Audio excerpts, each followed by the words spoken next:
ఆనంద సద్గురు సాయినాథ్ మహారాజ్కి జై. శ్రీ సాయి సచరిత 446వ పేజీలోని 109వ ఓవి నుంచి ఈరోజు చదువుకుంటున్నాము. ఏమి ఆశించని మనసు గల ఉదారుడు, పైకి రైతులా కనిపించిన ఆ వ్యక్తి ఎవరో తెలియక మానకరకు చింత. ఆశ్చర్యంతో అతడు మళ్ళీ కలుస్తాడేమోనని రైలు బండి కదిలే వరకు తలుపు దగ్గర నిలబడ్డాడు. బండి కదిలాక ఇక అతడు కలుస్తాడన్న ఆశంతా పోయి రైలు తలుపుకు ఉన్న కమ్మిని పట్టుకుని బండిలోకి దూకాడు. పర్వతమైన ప్రత్యక్ష దర్శనం ఇక్కడ ఈ విచిత్ర ఘటన. విచిత్రమైన ఆ వేషాన్ని చూసి బాలారాం ఆలోచనలో పడ్డాడు.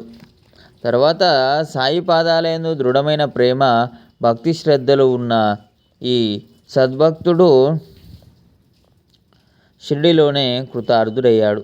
సాయి పాదకమలాల ధూళియందు సాయినామాన్ని ఆలపిస్తూ భక్త భ్రమరం బాలకరాం షిరిడీలోనే ఉన్నాడు.